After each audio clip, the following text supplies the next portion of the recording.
THI education channel को subscribe करें, like share comment और हाँ बेल आइकॉन को दबाना न भूलें ताकि हमारे सभी वीडियो की जानकारी सबसे पहले आपको मिलती रहे।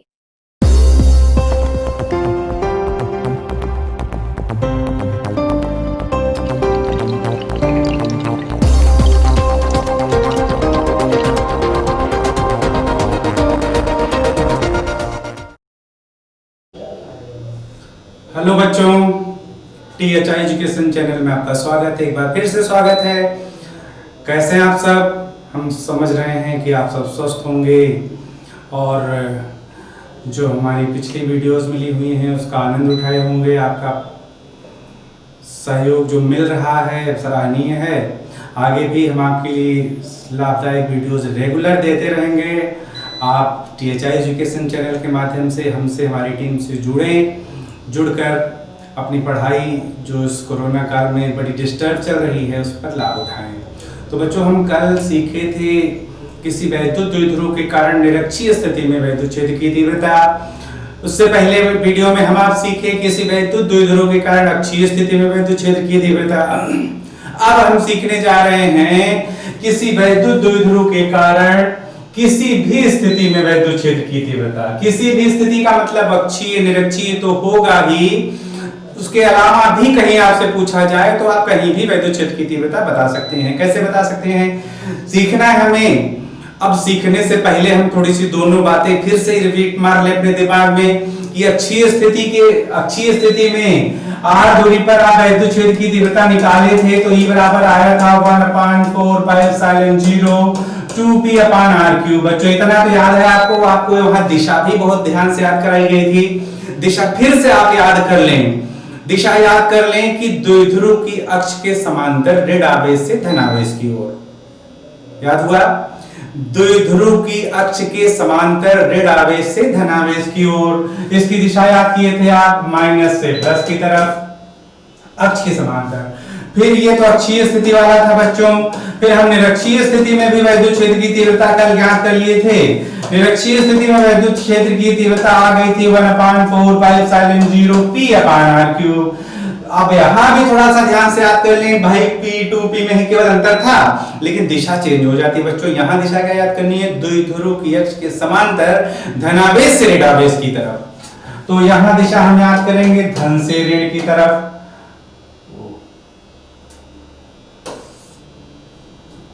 धनावेश से ऋणावेश की तरफ। तो धनावेश से ऋणावेश की तरफ याद कर लिए। दोनों दिशाएं याद कर ले बच्चों। किसी भी स्थिति में वैद्युत क्षेत्र की तीव्रता समझने के लिए दिशाओं का समझना एकदम आवश्यक है। रिवीजन इसीलिए किया जा रहा है कि अक्षीय स्थिति में दिशा क्या होगी? द्विध्रुव की अक्ष के समांतर ऋणावेश से धनावेश की ओर। निरक्षीय स्थिति में दिशा क्या होगी? द्विध्रुव की अक्ष के समांतर धनावेश से ऋणावेश की ओर। दोनों बातें याद हो गई। तो एक बात और रिवीजन हमारी कक्षा 11 की। हम कक्षा 11 में सीखे थे बच्चों वेक्टरों का वियोजन। वेक्टरों का वियोजन क्या सीखे थे हम? वियोजन कब किया जाता है हम सबसे पहले यही याद कर लें। वियोजन हम जानते हैं तब किया जाता है जब कोई वेक्टर तिरछा हो जाए। जो वेक्टर तिरछा हो जाता है एक्चुअली उसका प्रभाव दो लंबवत दिशाओं में बढ़ जाता है। उस बढ़ने का अध्ययन ही हम वेक्टरों के वियोजन से करते हैं। तरीका क्या होता था बच्चों? 11 में पढ़ा गया था वेक्टरों का वियोजन शुरुआती पाठों में। हमें जिस वेक्टर को वियोजित करना होता था उसके टेल को हम मूल बिंदु मानते थे। वहां से हम खींचते थे दो लंबवत रेखाएं। फिर उस दिए गए वेक्टर के हेड से दोनों लंबवत रेखाओं पर हम लंब छोड़ देते थे। लंब उन लंबवत रेखाओं को जहां काटता था वही उन दोनों दिशाओं के घटक बन जाते थे। घटक याद करने के लिए आप याद किए थे कि जिस भुजा के साथ कोण लगा होगा उसके साथ उस वेक्टर के लिए कास लगा लेते हैं, जिसके साथ नहीं लगा होगा उसके लिए साइन लगा लेते हैं। बच्चों, इतना याद किया गया था, थोड़ा सा फिर से याद कर लें। जैसे सपोज करिए ये कोई वेक्टर F है, तिरछा दिखाई दे रहा है, हमें मालूम चल गया ये क्षैतिज से थीटा कोण बना रहा है। तो हम जान गए तिरछा है तो इसका प्रभाव दो लंबवत दिशाओं में बटेगा तो हमें इसे वियोजित करना पड़ेगा पता लगाने के लिए कि हाँ कितना प्रभाव किस दिशा में है। अगर हम मान लीजिए पता लगाना चाहते हैं कि क्षैतिज और ऊर्ध्व में कितना प्रभाव है तो हम टेल को मूल बिंदु मानकर दो लंबवत रेखाएं, एक क्षैतिज दिशा में एक ऊर्ध्व दिशा में। ये क्षैतिज दिशा हो गई बच्चों, ये ऊर्ध्व दिशा हो गई। फिर हेड से दोनों पर हम लंब छोड़ लेते हैं। हेड से आपने दोनों पर लंब छोड़ लिया, जहां काटेंगे आप वहीं तीर लगा देते थे। इसको आप लिख लेते थे एफ एक्स, इसको आप लिख लेते थे एफ वाई। अपना याद करिए तो एफ एक्स क्या था बच्चों, ये एक्स अक्ष वाला बल होता था, मतलब इस बल का एक्स दिशा में क्षैतिज दिशा में प्रभाव होता था। प्रभाव का मतलब बल ही होता था, वो बल होता था जो क्षैतिज दिशा में लगता था, एक्स अक्ष में लगता था। ठीक वैसे ही एफ वाई क्या होता था, वह बल होता था जो वाई अक्ष में लग रहा है, ऊर्ध्वाधर दिशा में लग रहा है, वो एफ वाई होता था। अब चूंकि इस भुजा के साथ कोण लगा था तो आप इसको एफ cos थीटा लिखते थे। जिसके साथ नहीं लगा होता था, जैसे इस भुजा के साथ नहीं लगा हुआ है, तो आप इसको एफ sin थीटा लिखते थे। जिस वेक्टर को वियोजित करना होता था, जिसके साथ कोण लगा है उसके साथ cos, जिसके साथ कोण नहीं लगा होता था उसके साथ लगा देते थे sin। इतना सीखे थे वेक्टरों का वियोजन। अब अगर इतनी बात आपके मन में दोहरा गई है तो अब हम पढ़ना शुरू करते हैं अपनी टॉपिक।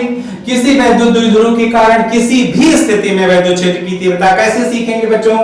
हम एक वैद्युत द्विध्रुव ले लिए, एक वैद्युत द्विध्रुव ले लिए, हम मान लेते हैं कि वैद्युत द्विध्रुव AB है जो दो आवेशों, एक प्लस Q है दूसरा माइनस Q है, इन्हीं दोनों आवेशों से बना हुआ है।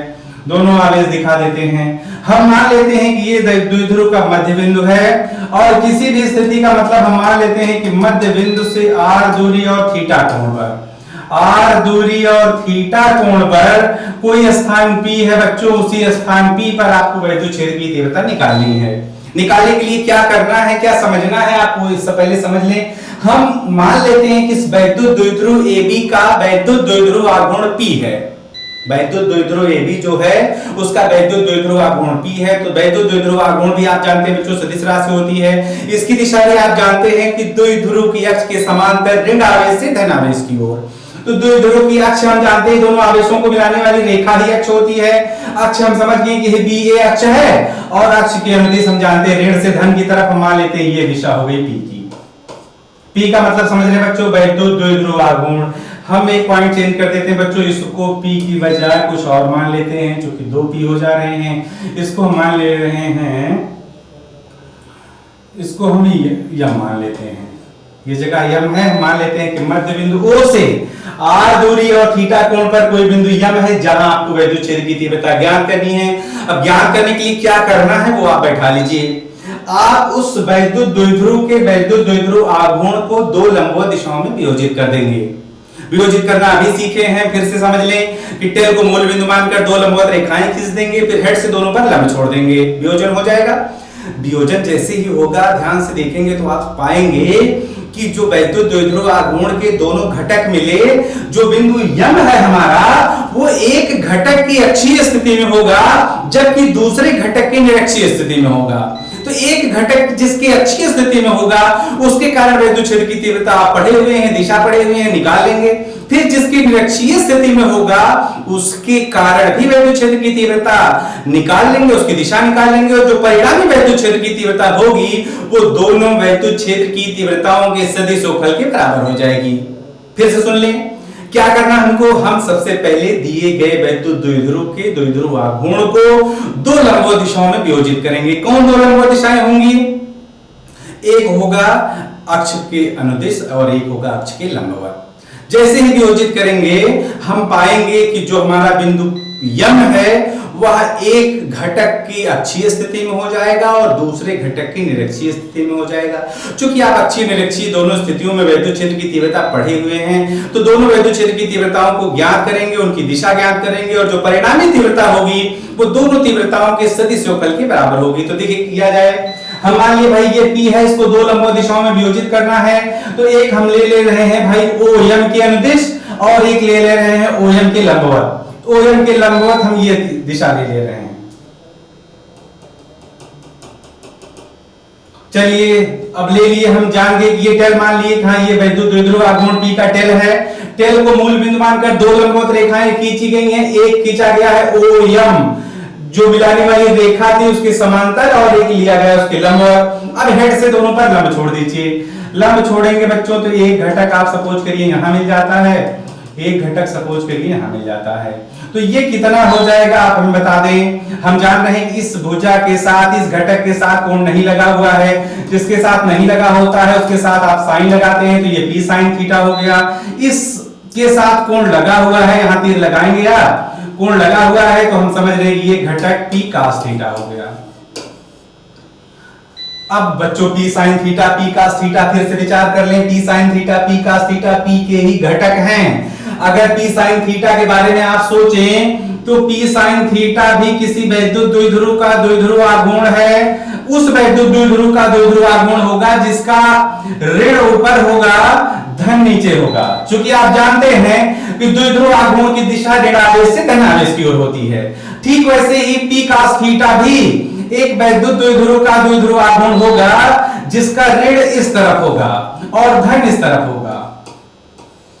क्योंकि आप जानते हैं कि द्विध्रुव आघूर्ण की दिशा ऋणावेश से धनावेश की ओर होती है। अगर आप इतना जान गए हैं तो आप जान गए होंगे कि जो बिंदु यम है इस p sin थीटा की निरक्षीय स्थिति में है, और जो बिंदु यम है इस p cos थीटा, ये वाला वैद्युत द्विध्रुव आघूर्ण जो p cos थीटा है या ये जो वैद्युत द्विध्रुव बनेगा इस ऋण धन से उसकी अक्षीय स्थिति में है। यही सीखना था, इतना जो समझ गया है समझ लिए, सब समझ गया है।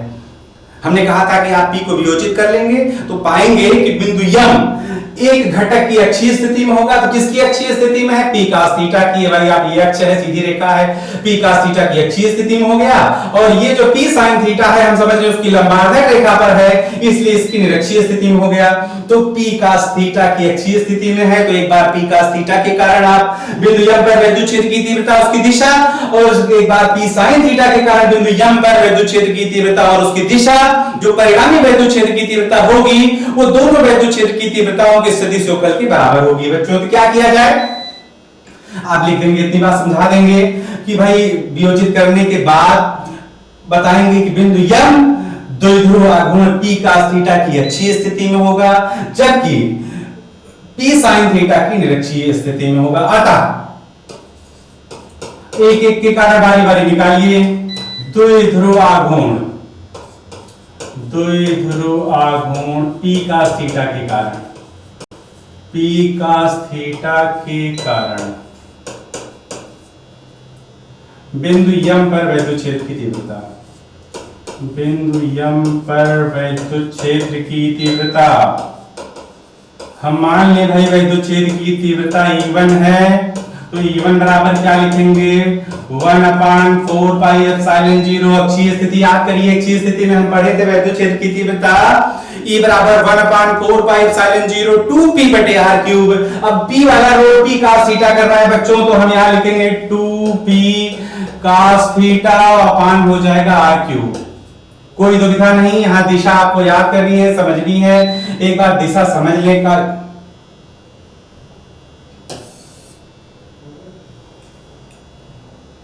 एक बार दिशा समझ लें। हम याद किए थे अक्षीय स्थिति में दिशा क्या थी, ऋणावेश से धनावेश की ओर।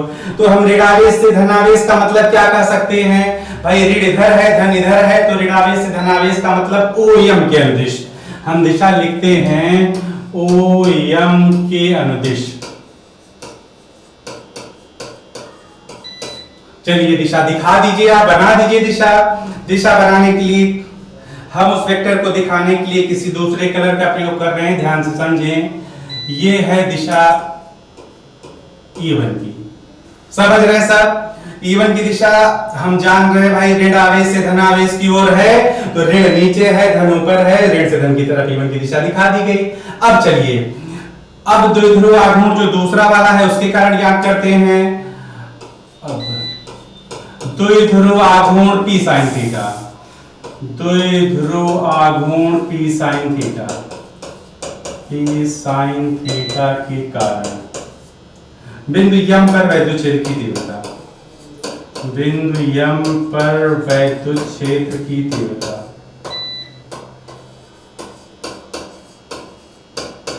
हम मान लिए E2 है बच्चों। E2 बराबर क्या लिखा जाए, E2 बराबर आप लिखेंगे 1/4 पाई एप्सिलॉन। समझ रहे हैं कि भाई निरक्षीय स्थिति होने के नाते यहाँ P लिखना था, लेकिन हम P के नहीं बल्कि P sin थीटा के कारण निकाल रहे हैं, तो यहाँ हम लिखेंगे P sin theta upon r cube. अब बच्चों दिशा की बारी है। दिशा आपने निरक्षीय स्थिति में क्या याद किए थे, फिर से याद कर लें, द्विध्रुव की अक्ष के समांतर धनावेश से ऋणावेश की ओर। ये p sin थीटा एक द्विध्रुव है, इधर धन है इधर ऋण है। अब इसी के समांतर इसी के समांतर धन से ऋण का मतलब क्या भाई, इस दिशा में हो जाएगा, इस दिशा में खींच देते हैं। चलिए खींच देते हैं, उसकी भी दिशा ये हो गया E2, E1 E2 दिख गया बच्चों। हम लिख देते हैं, लिखेंगे क्या उसकी दिशा, उसकी दिशा लिखेंगे आप ओ, हम जान लें कि ये जो रेखा है इस रेखा OM के लंबवत है। ये जो रेखा है भाई ये इस रेखा के समांतर E2 है, और हम जान रहे हैं कि वो रेखा OM के लंबवत है, OM के लंबवत है। तो हम लिख दे रहे हैं OM के लंबवत, OM के लंबवत।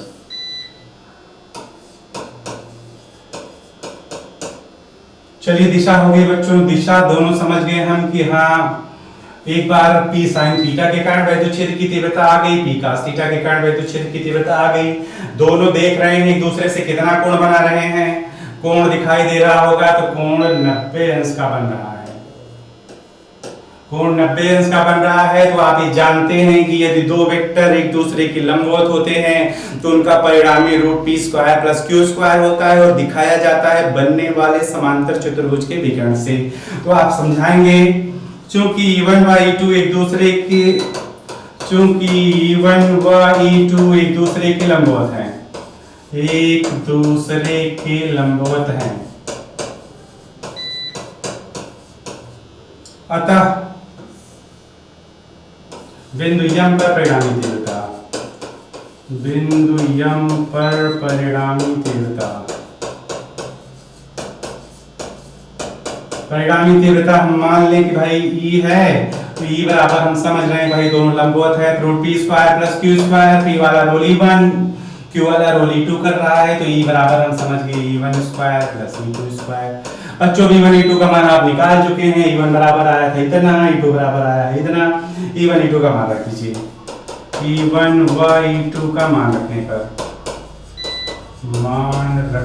पर क्या आ जाएगा, E बराबर रूट के अंदर E1 स्क्वायर है ना, E1 का मतलब इतने का स्क्वायर हो जाएगा, 1/4 pi epsilon 0 2p cos theta upon r cube की होल स्क्वायर प्लस E2 की स्क्वायर है, E2 हम समझ रहे हैं इतना आया था, उसको भी लिख लें 1/4 pi epsilon 0 p sin theta upon r cube की होल स्क्वायर।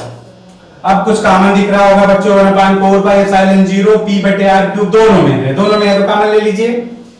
तो E बराबर हमारा क्या बचा, 1/4 पाई एप्सिलॉन 0 होल स्क्वायर है, कॉमन ले रहे हैं रूट है तो हम समझ रहे हैं कि स्क्वायर रूट दोनों खत्म, 1/4 pi epsilon 0 p upon r cube बाहर हो गया। रूट के अंदर बचा क्या, रूट के अंदर हम समझ रहे हैं कि यहां बचा था 2 cos theta whole square, work कर दीजिए तो हम समझ रहे हैं हो जाएगा 4 cos स्क्वायर थीटा प्लस यहां हम समझ रहे हैं कि केवल sin थीटा बचेगा, होल स्क्वायर है तो आप sin स्क्वायर थीटा लिख सकते हैं, sin स्क्वायर थीटा लिख दिया बच्चों। अब देखिए रिजल्ट ये, इसको भी आप रिजल्ट लिख सकते हैं। आप रिजल्ट को और रूपों में क्या बदल सकते हैं कि सिर्फ साइन के पदों में लिखना है तो कास को साइन में चेंज कर दीजिए, सिर्फ कास के पदों में लिखना चाहते हैं तो साइन को कास में चेंज कर देंगे, दोनों बदल जाएगा। क्योंकि हम जानते हैं कि साइन थीटा या साइन स्क्वायर थीटा बराबर होता है 1 माइनस कास स्क्वायर थीटा। तो ई बराबर क्या हो जाएगा, 1/4 pi epsilon 0 p upon r cube और रूट के अंदर भाई 4 cos स्क्वायर थीटा तो होगा ही और plus 1 minus cos square theta हो गया।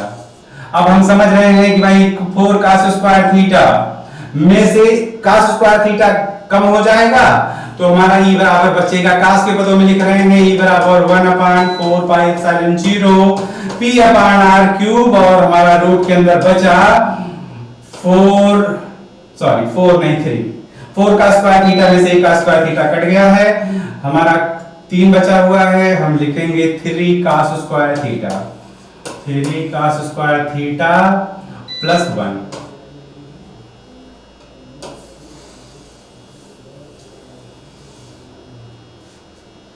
ये बच्चों आगे परिणामी तीव्रता, परिणामी तीव्रता दिखाना कहा था, आप जान रहे हैं कि दिखाना था दोनों के द्वारा बनने वाले समांतर चतुर्भुज के विकर्ण से, ये E1 E2 है, इनसे एक समांतर चतुर्भुज की रचना करनी है आपको।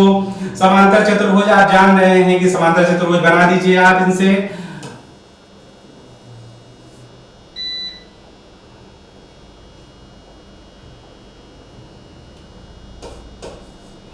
इनसे समांतर चतुर्भुज बना दीजिए आप, E1 और E2 से एक समांतर चतुर्भुज की रचना।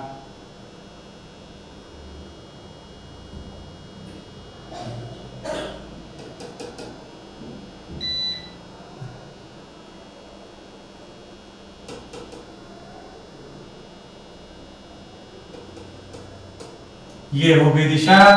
आप विकर्ण परिणामी की दिशा दिखाएगा, विकर्ण खींच देते हैं बच्चों।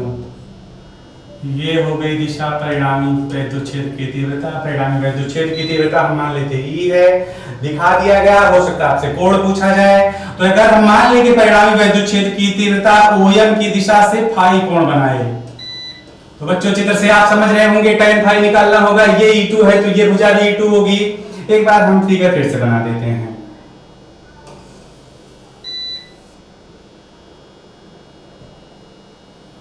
बिंदु M पर हम E1 की दिशा याद किए थे, OM की अनुदिश आया था, ये E1 हो गया। E2 लंबवत आया था बच्चों, ये E2 हो गया। अब दोनों से समांतर चतुर्भुज की रचना हो गई। ये समांतर चतुर्भुज, ये उसका विकर्ण हो गया। ये कोण हमने कहा फाई अगर है, ये परिणामी तीव्रता है E। तो यदि हम मान ले कि E1 और E2 के बीच, भाई E1 और E2 का जो परिणामी है E, वो OM की दिशा से फाई कोण बना दे, तो आप दिशा बता सकते हैं। यहां से tan फाई निकाल लेंगे। tan फाई निकालने के लिए आप समझ रहे हैं कि ये भुजा अगर E2 है तो ये भुजा भी E2 होगी, जो फाई के लिए लंब हो जाएगी। ये वाली भुजा आधार हो जाएगी और आप चित्र से tan फाई निकाल देंगे कि हाँ E2 अपान E1। तो यदि हम मान लें यदि परिणामी वैद्युत क्षेत्र, यदि परिणामी वैद्युत क्षेत्र OM की दिशा से फाई कोण बनाए, फाई कोण बनाए, तो चित्र से tan फाई, चित्र से tan फाई बराबर क्या आ जाएगा, हम सीखे भी E2 अपान E1 आ जाएगा। E2 E1 का मान रख लीजिए। E2 आप निकाले थे 1/4 pi epsilon 0 p sin theta upon r cube, और E1 आप निकाले हैं 1/4 pi epsilon 0 2p cos theta upon r cube. बच्चों जो कट रहा है इसको काट दीजिए। 1/4 पाई एप्सिलॉन 0 से 1/4 पाई एप्सिलॉन 0, p से p कट जाएगा, r क्यूब से r क्यूब कट जाएगा, बचेगा sin थीटा बटे cos थीटा, जो tan थीटा हो जाएगा। और हमारा बचेगा tan phi is equal to half, दो भी बचा हुआ है tan थीटा, जहां थीटा वह कोण था जो रेखा बना रही थी वैद्युत द्विध्रुव आघूर्ण के साथ। ये कोण मालूम चल गया, ये परिणामी मालूम चल गया। परिणामी गुणा भाग है बच्चों, गुणा भाग जैसे भी कर पाएंगे आप अपने हिसाब से भी कर सकते हैं। बस ध्यान क्या रखना था कि हमको वैद्युत द्विध्रुव आघूर्ण को दो लंबवत दिशाओं में वियोजित करना है। फिर देखेंगे कि एक वैद्युत द्विध्रुव आघूर्ण से बिंदु यम अक्षीय स्थिति में पड़ेगा, जबकि दूसरे से निरक्षीय स्थिति में पड़ेगा। एक बार आप पहले के कारण वैद्युत क्षेत्र की तीव्रता उसकी दिशा, फिर दूसरे के कारण वैद्युत क्षेत्र की तीव्रता और उसकी दिशा निकालकर परिणामी निकाल लेंगे। और परिणामी दो एक दूसरे के लंबवत आया हुआ है, आपने √t² + q² लगाया है। अब परिणामी की दिशा निकालने के लिए आप जो रेखा खींचे थे उसी से मान लीजिए परिणामी फाई कोण बना रहा है, तो परिणामी आपको पता चल गया कि हाँ tan फाई बराबर आ गया हाफ tan थीटा। बच्चों हर स्टेप लिखा हुआ है, फिर से आप कहीं भी देखना चाहेंगे तो वीडियो आपके सामने होगा, आप बैक करेंगे, जहां रुकने का मन होगा उसको रोक लेंगे, चित्र को फिर से समझ लेंगे। फिर भी अगर कोई दुविधा नहीं होगी तो कमेंट्स के माध्यम से आप हमसे पूछ लेंगे, तो हम उसको फिर से आपको क्लियर करके बता देंगे। आज की ये वीडियो बच्चों निरक्षीय स्थिति अक्षीय स्थिति के बाद किसी भी स्थिति में वैद्युत क्षेत्र की तीव्रता समाप्त हुई। अगला टॉपिक लेकर हम अगले वीडियो में फिर आपके सामने हाजिर होंगे। तब तक के लिए